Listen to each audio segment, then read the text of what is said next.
Eh bien bonjour à tous, j'espère que vous allez tous bien. Donc aujourd'hui dans cette vidéo, on va s'occuper de la 205. On va s'occuper du train avant, donc changer les rotules de direction et les triangles de suspension également. On va démonter aussi les bras de suspension. Tout prêt pour changer les soufflets d'amortisseur. Euh, Notez au passage que je ne l'ai pas dit dans la dernière vidéo, je me suis fabriqué une table sur roulette. J'ai fait ça là, voilà, pendant mon temps libre, j'étais pas trop en forme. Avec de la récup, sauf les roulettes. J'ai mis deux roulettes directionnelles et deux roulettes fixes à l'autre bout. Comme ça, elles tournent. Voilà. Et c'est vrai que l'avantage quand on a un sol bétonné, c'est que voilà, on peut avoir des tables sur roulettes.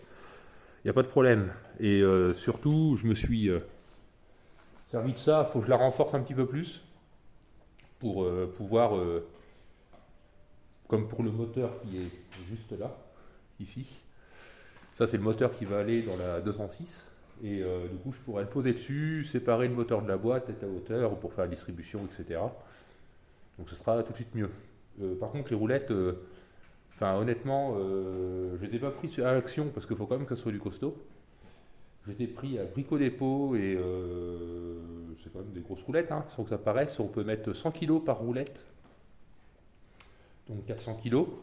J'en ai pour 50 euros les 4 roues. Donc ça fait quand même cher, mais sinon tout le reste c'est que de la récup. Même la visserie, le bois c'est du bois de palette, etc. Mais c'est bien costaud, il n'y a pas de problème.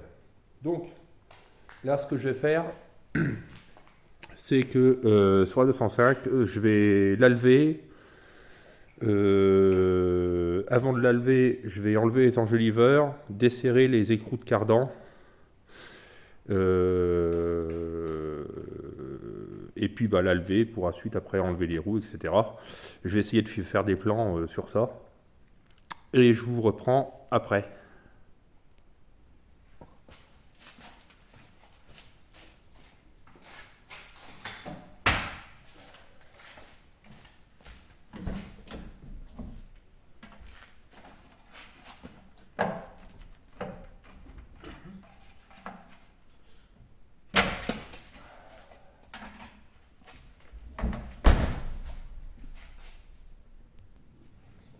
Donc les écrous de cardan, à l'avant c'est du 30, donc je prends deux rallonges. Donc c'est mes deux coffres appliqués. Voilà. Avec l'embout comme ça que je mets dedans, ici. Et du coup je mets une petite rallonge pour avoir un peu de déport. Et du coup la douille de 30 au bout. Prenez pas vos cliquets parce que ben, souvent les cliquets ils aiment pas trop ça, parce que c'est serré quand même assez fort. Et au cas où, j'ai ma rallonge, un tube que je peux mettre au bout, comme ça. Voilà, ça me fait une bonne prise. Et là en l'occurrence j'en ai pas besoin.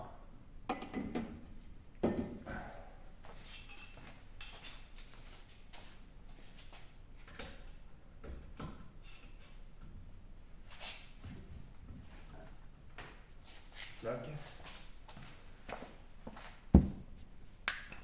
Je vais prendre deux.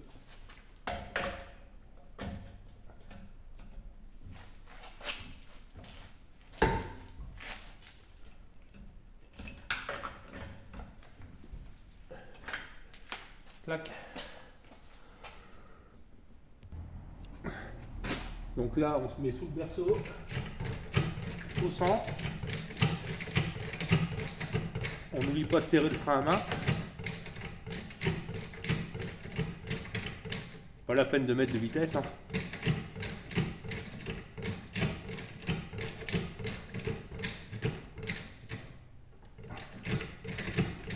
Et on monte. Alors je lève bien haut parce qu'après il va falloir que j'y aille sous le véhicule pour la suite des opérations.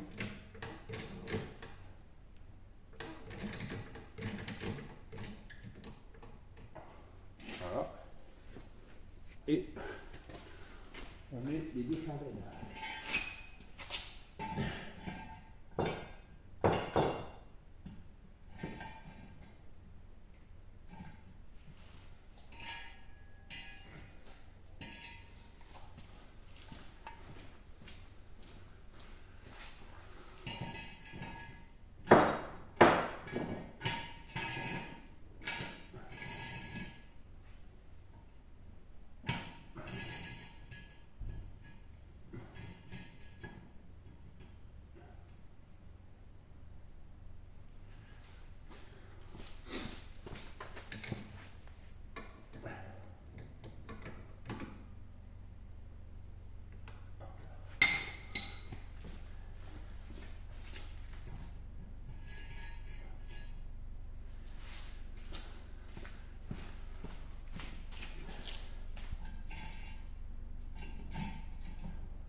Donc ensuite, pour le derrière, alors moi je garde la roue de secours dans son panier. Je mets une petite cale de bois, comme ça, bien épaisse, hein, ça fait une dizaine de 8-10 cm d'épaisseur. Mon cri avec la rallonge dessus. Alors, il n'y a pas de crainte parce que au milieu de la roue de secours, il y a la traverse du coffre, du fond de coffre. Donc, vous craignez pas d'abîmer votre véhicule. Tout simplement, sentez bien la cale de bois. Si vous n'avez pas de rallonge, hein, vous le faites sans rallonge. Hein. Et puis, du coup, on lève. Hein.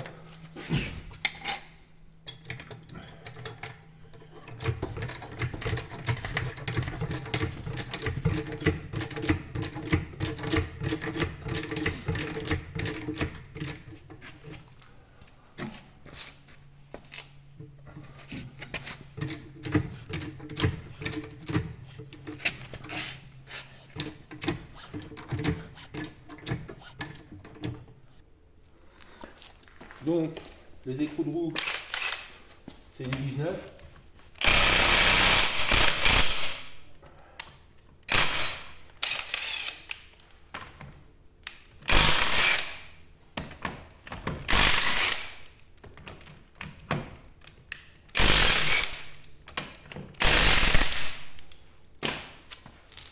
Hop là.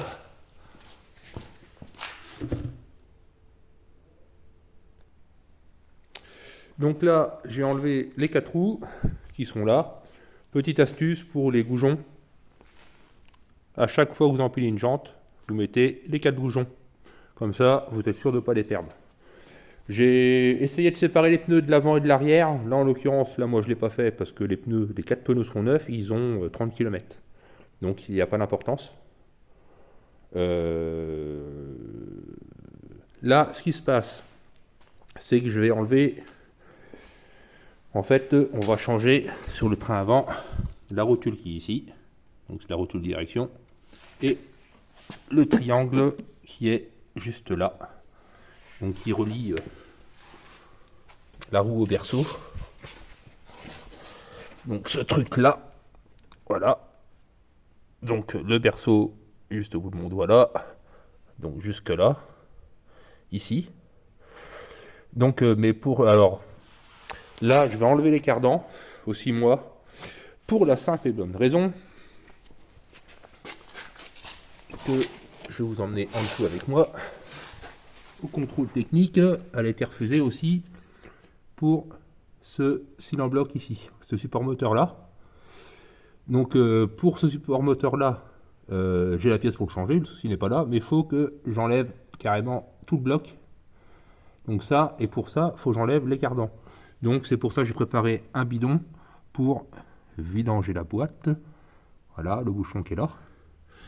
Donc là, moi, en l'occurrence, j'ai enlevé les cardans. Mais pour cette opération-là, normalement, pour changer soit sur les triangles ou la rotule de direction, il n'y a pas besoin d'enlever les cardans en principe. Et moi, en plus, en l'occurrence, on va enlever... Bon, en fait, on enlève les 2 demi-trains. C'est pas compliqué. Parce que moi, mes soufflets, apparemment, il les a trouvés morts, donc on va les changer. Et en même temps, je vais restaurer un petit peu les bras d'amortisseur, là. Voilà. Nettoyer, gratter, foutre un coup de peinture fer noir dessus. Ça fasse un peu plus propre, un petit coup d'anti-rouille. Donc, on va faire ça. Donc là, en l'occurrence, je vais lisser le bouchon. Donc c'est le bouchon de boîte de vitesse, il est ici. Pour la vidanger, une clé plate de 21. Je vais prendre le côté œil. Et du coup, j'ai ma voisine qui avait un bidon vide de vinaigre ménager. Donc, je l'ai bien nettoyé, il est bien propre. Comme ça va permettre de stocker l'huile de la boîte. Parce que, en fait, l'huile de boîte, elle a 30 bornes aussi, elle a tout cassé. Donc, elle est toute neuve, donc ça sert à rien de l'acheter. Donc, je la remettrai après dedans. Alors, le sens. Ça va être comme ça, voilà, nickel. Alors c'est pas serré fort, hein. Je crois que ça va être 30 Nm, un peu comme les bouchons de vidange.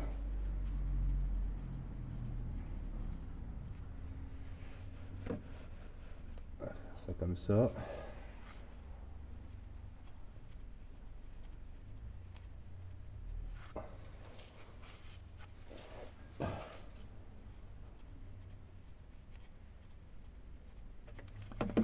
Voilà. Hop là.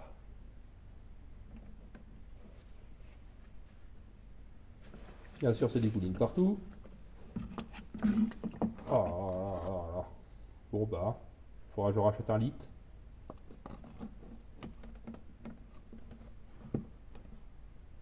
Donc voilà, les entonnoirs, c'est bien sans être bien.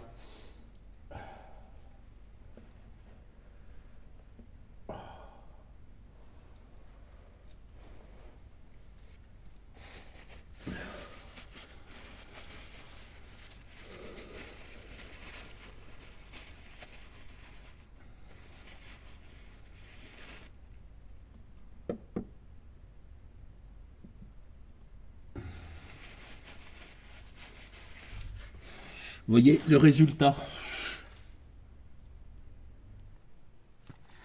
Donc ensuite, après en avoir mis partout, on va enlever le boulon là. Alors d'origine, normalement, c'est du 16-17. Donc 16 d'un côté, 17 de l'autre. Moi, je l'avais changé. Donc il est tout neuf et c'est du 17 tout court de chaque côté. Donc là, je vais me servir d'une clé plate et de la péteuse en mode dévissage.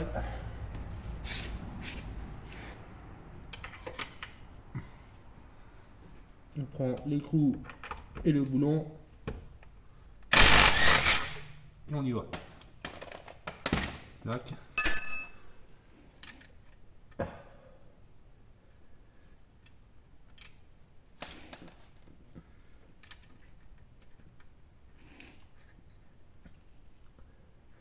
Donc un petit coup de marteau pour aider.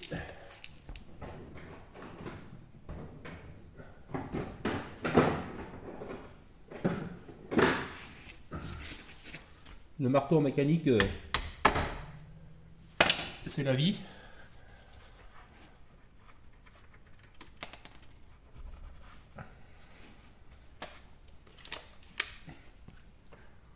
Et là, du coup, je peux m'aider. Voilà. Notre dévisseuse. Clac. Et un boulon d'enlever. Déjà. Ensuite, on va enlever l'écrou de la rotule direction. Donc, je vais mettre un petit coup de brosse métallique parce que un peu rouillé. Ça va aider. Pour le dévissage. Enlever voilà, toutes les impuretés. Un petit coup de dégrippant.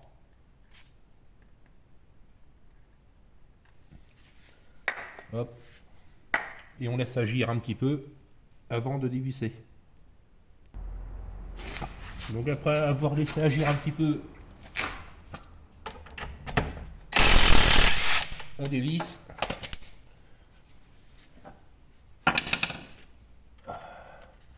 Je mets toujours l'écrou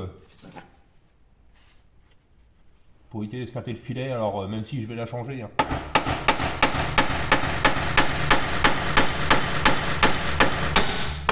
Voilà.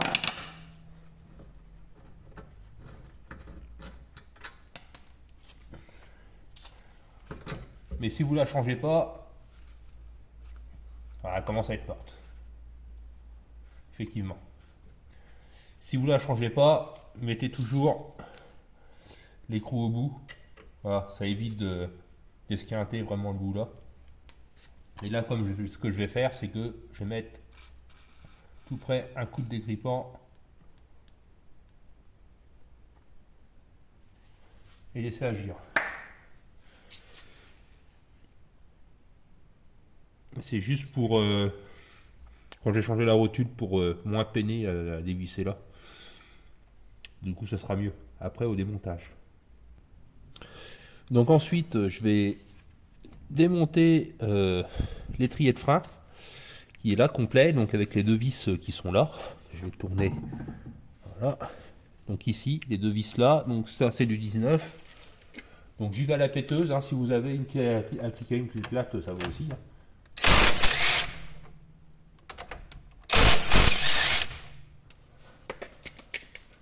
Mais c'est vrai qu'à la péteuse, ça va quand même mieux.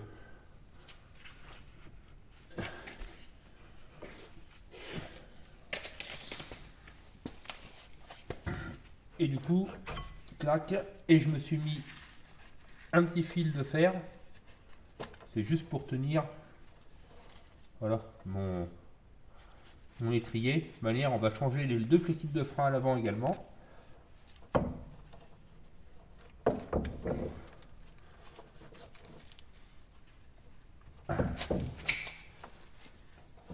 Là.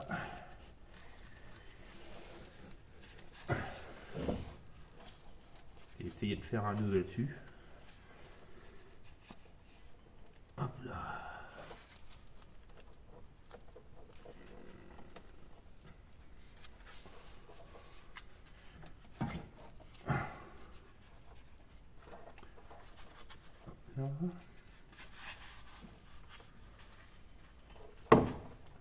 C'est juste pour le tenir du fait que il s'attire pas sur le flexible. Après bon, j'ai envie de dire, hein, comme changer flexible, c'est pas la peine. On se démerdera sans. Je sais pas où je pourrais les coincer. Peut-être là et encore. Je vais voir, j'attacherai après. Pour l'instant, je le laisse comme ça.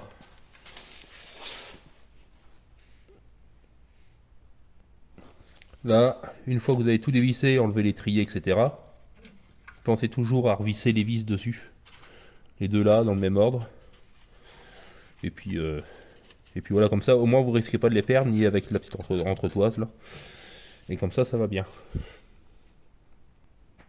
Donc ensuite, on peut enlever l'écrou de cardan au milieu, que j'ai serré en tout premier avant de lever la voiture. Donc surtout ça, vous ne le perdez pas.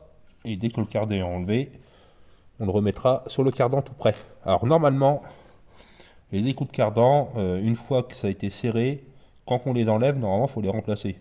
Alors en l'occurrence, moi je ne vais pas les remplacer parce qu'en plus je ne les avais pas matés. Normalement, quand ils sont vissés, après il faut les mater parce que vous avez les petites encoches là. Là je ne l'ai pas fait, donc je les remettrai. Hein, c'est pas si grave que ça. Donc là, en l'occurrence, le cardan ne veut pas s'enlever. Donc là, on va remettre l'écrou comme ça, le visser un petit peu, et on va prendre le marteau et taper. Et voilà, ça y est. Il faut pas taper grand chose, hein, mais des fois c'est bloqué, un petit peu grippé. Pourtant il y a pas longtemps que je l'ai fait, mais en l'occurrence. Donc là, voilà pour ça. Ensuite, on va enlever là le bras de suspension. On va enlever la. Je sais pas si vous allez le voir. Là. On va enlever la rotule ici en dessous. Et là, du coup, je vais prendre la baramine. Vous allez voir. Donc là, j'ai mis ma baramine entre le triangle de suspension et le cardan, en appui derrière contre le dessous du véhicule. Et du coup, on va forcer. Normalement, ça doit descendre. Alors des fois, c'est dur.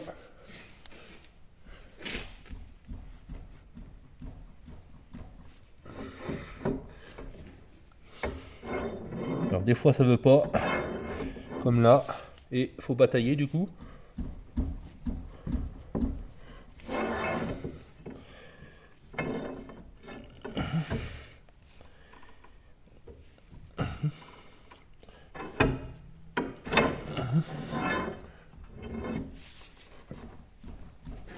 Et là, du coup, des fois, faut prendre le marteau.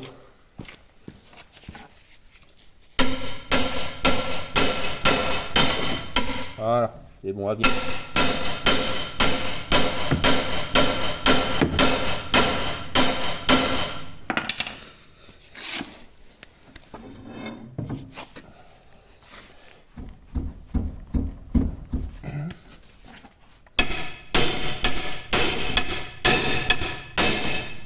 Voilà.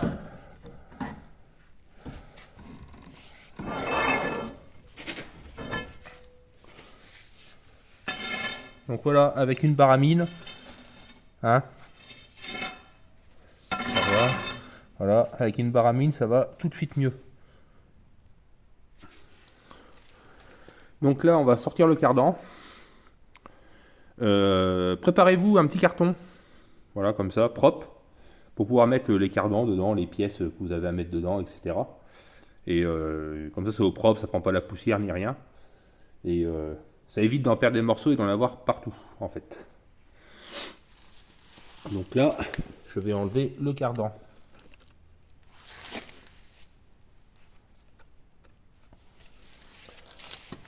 Donc du coup, on tire.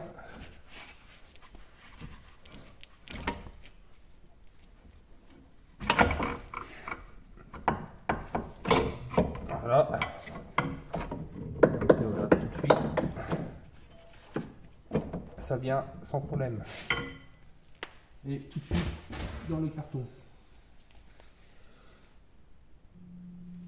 Donc ensuite, on va enlever l'écrou. Je vais vous faire voir. L'écrou ici de la barre stable. Donc j'y ai mis un petit coup. De brosse métallique et de dégrippant.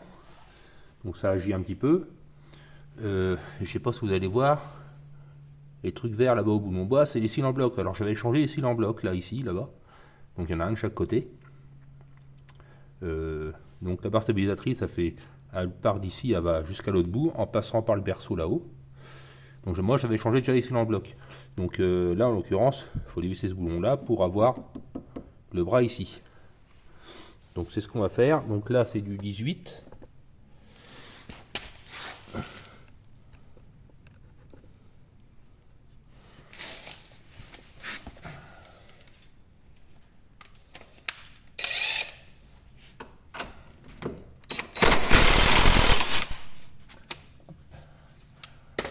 Là, n'oublie pas de ne pas perdre la rondelle. Donc là, je vais le remettre dessus en attendant. Voilà pour ça. Et du coup, on va finir par dévisser celui-là. Donc le dernier du bras de suspension. Donc c'est du 16 d'un côté et du 17 de l'autre. Vous voyez, il y a l'écrou qui est juste là. Donc ici, c'est du 16 au niveau de l'écrou. Et au niveau du boulon, c'est du 17.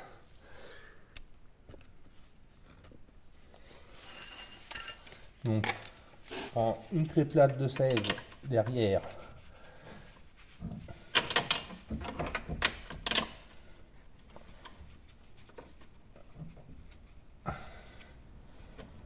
Tac. Et ma péteuse.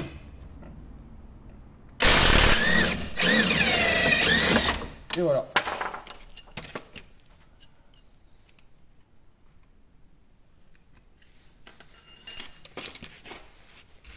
Comme ça, c'est réglé. Comme ça, c'est réglé. Et du coup,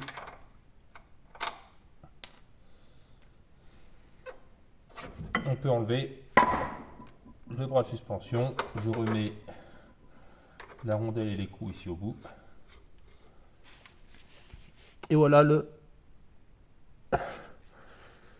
triangle de suspension qui est enlevé. Voilà.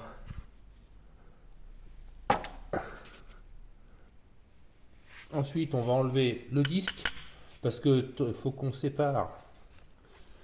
Du coup, je vais le faire maintenant tant que l'amortisseur est accroché là-haut. Faut qu'on sépare l'amortisseur de ça. Donc c'est pris dedans. Donc ce que je vais faire, je vais marquer, me faire une trace ici. Et pour vraiment le remettre au même endroit, je vais frotter l'écrou qui est ici, mettre un coup de dégrippant. Et du coup, il va falloir taper pour que lui descende. Et en fait, tout le noyau de roue là, tout ici, tout sera séparé. Après, on enlève le bras de Là après on enlève l'amortisseur par le haut. Donc on ouvrira le capot et puis voilà. Et ce côté-là, ça sera fait. Donc déjà, on va commencer par enlever le disque. Donc là c'est les cruciformes, mais des fois c'est du torx. Donc là ça vient. Comme c'est tout neuf, ça se dévisse pas mal.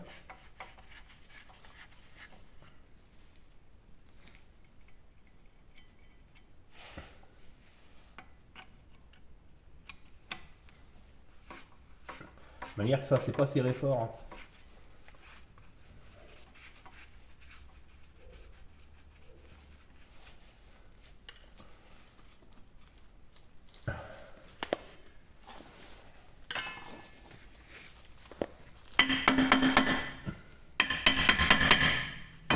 Et voilà, tac, et un disque enlevé.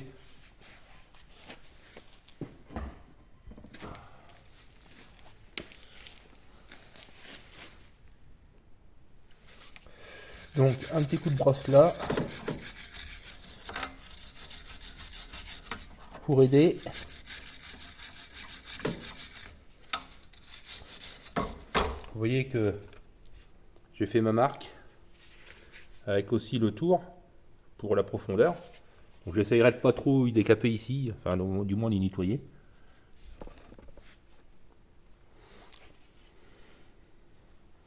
Et il y a l'écrou qui est juste là. Donc c'est du 17 là et 16 ici.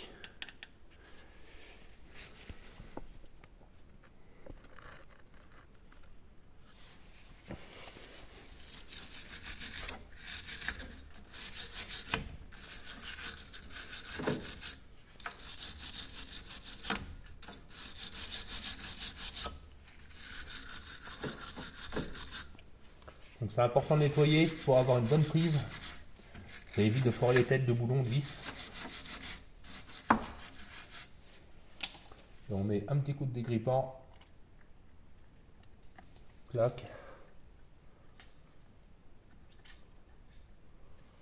Voilà. On laisse agir 2 minutes et on dévisse. Donc après avoir laissé agir le dégrippant, ici, alors je sais pas si vous allez voir, en fait le boulon il est pris, enfin il est pris, il est tenu en fait, donc il n'y a pas besoin de mettre de clé par là. Donc il y a juste besoin d'une clé de 16 ici.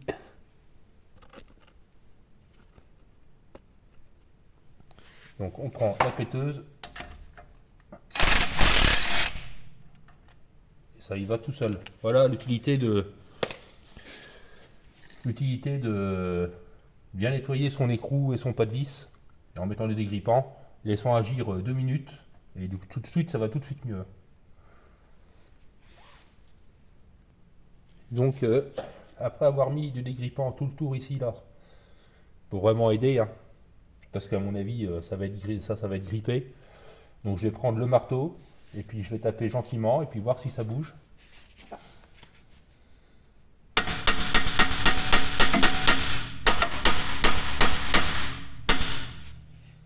Donc là ça bouge pas.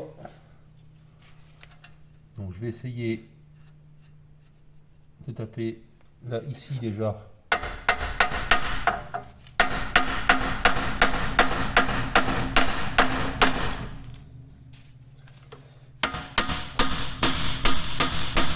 Ah, ça sort, ça sort, ça sort.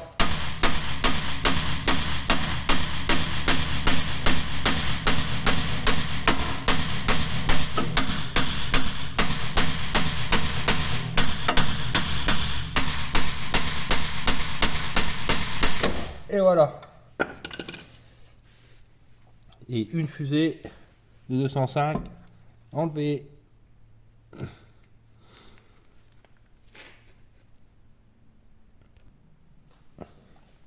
Donc là, je pense que mon roulement doit commencer à fatiguer et ça se trouve, peut-être que le contrôleur, le jeu qu'il a repéré, ça va être là. Alors, je sais pas si vous allez le voir.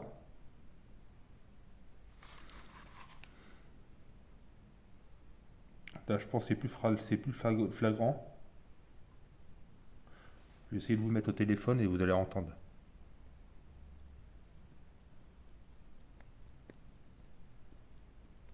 Voilà, donc ça à mon avis c'est le roulement qui commence à être fatigué. Donc faudra que je commande des roulements. Et puis changer ces roulements en fait, tout simplement. Je pense que ça ne doit pas être si compliqué que ça à faire. Mais voilà, autant faire, tant que c'est démonté, autant changer les choses bien. Et du coup, ça sera l'occasion de me servir de la presse aussi pour ça.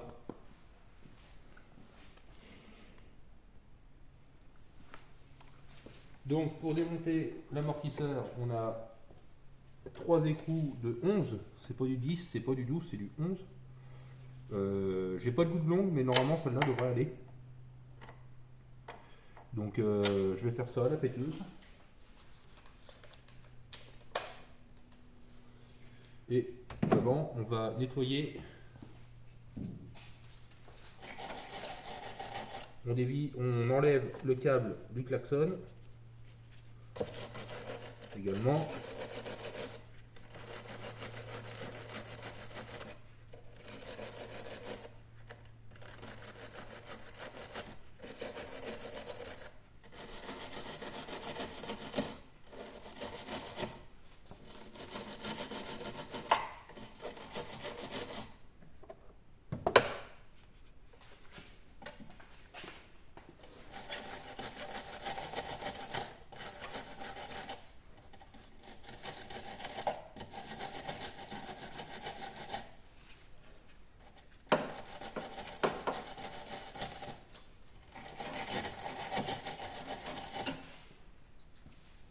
Voilà.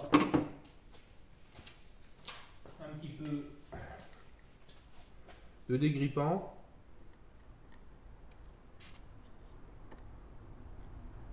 Le dégrippant est votre meilleur allié. Avec le nettoyant frein, on va dire que c'est la vie.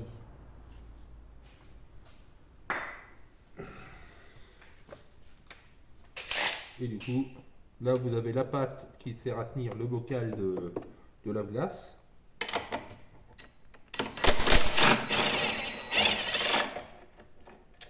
Donc on ne les perd pas.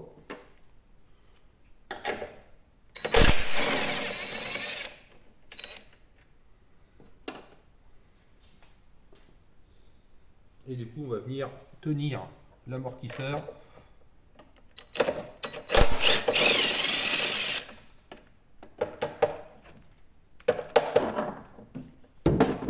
Voilà. Et du coup voilà un amortisseur de 205.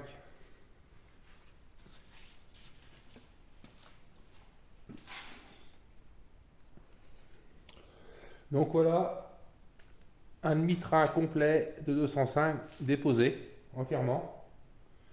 Donc tout tient dans le carton. Donc voilà, on a notre triangle de suspension qui est là. Alors vous voyez, j'ai marqué gauche.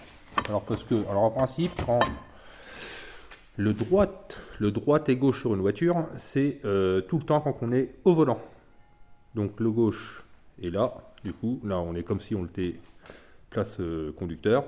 Donc le gauche c'est ce côté-là et le droit c'est l'autre côté. Et du coup, pour ne pas me planter de sens, quand je vais changer le triangle amortisseur, j'ai marqué gauche dessus. Et même après pour moi, le carton pour me repérer. Et je sais qu'en fait il va comme ça. Il va pas non comme ça. Il va vraiment comme ça. Donc un conseil, voilà. Quand vous le déposez, vous marquez gauche dessus ou droite. Et comme ça, vous savez en plus que c'est gauche et l'écriture est vers vous et qu'il est dans le bon sens. Donc j'ai remis les écrous dessus également. Et sur la fusée, j'ai remis les vis qui tiennent le disque de frein également. Donc voilà, là du coup on a tout. Donc tout de suite ça fait largement plus de place.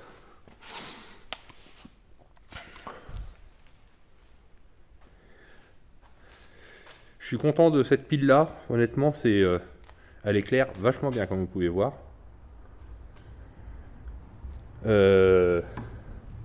Donc là, je vais m'attaquer à démonter l'autre, du coup. Je vais pas la filmer, hein, c'est le même, c'est presque le même principe. À la différence que on a je vais essayer de me mettre en dessous.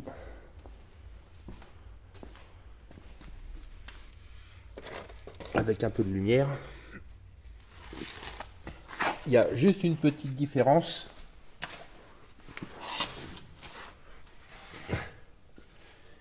C'est ici, là on a le cardan, parce que celui-là du coup est plus long. Et on a deux vis de 10 là. Deux écrous de 10 à défaire. Parce que c'est ce qui sert à tenir le cardan qui ne ressorte pas. Vous avez deux petits pitons derrière là. Donc ça c'est un peu, on va dire c'est ce qui fait partie des choses les plus chiantes sur une 205, c'est ça. Donc mis à part ça, sinon le principe est exactement le même à gauche ou à droite. C'est juste ça qui différencie. Donc en dessous. Mais je le démontrerai, voilà. Là, je vais faire ça tout à l'heure. Et on se penchera sur le problème du cil en bloc qui est craquelé, ici, qu'on changera aussi également. Donc il faudra démonter tout le support de cardan, voilà, etc. Et du coup, comme j'ai la pièce là, qui a un cil en bloc ici, donc du coup je changerai aussi cette pièce là également. Donc cette vidéo va s'arrêter là. N'oubliez pas de partager, de mettre un pouce, de commenter également. Je suis ouvert à la critique. Vous voyez, hein, il n'y a pas besoin de forcément beaucoup d'outillage pour arriver à faire cette opération-là. Voilà, moi pour le coup j'ai une péteuse, vous n'êtes pas obligé d'en avoir. Simplement vous avez voilà, un coffret à cliquer. Et puis un jeu de clés plates. Voilà. Avec marteau, tournevis, un WD-40. Honnêtement, déjà sur une 205, vous pouvez faire déjà pas mal de choses. Et c'est de l'outillage qu'on peut trouver chez vous-même, chez son père, chez son grand-père. Il n'y a pas forcément besoin d'outillage vraiment spécifique pour arriver à faire cette opération-là. Donc sur ce jeu de gens, je vous souhaite bon courage, je vous souhaite une bonne semaine également. Prenez soin de vous. N'oubliez pas, je répète, n'oubliez pas de vous abonner, de liker, de partager, etc., etc. Je vous dis donc du coup à la prochaine et à ciao, bonsoir.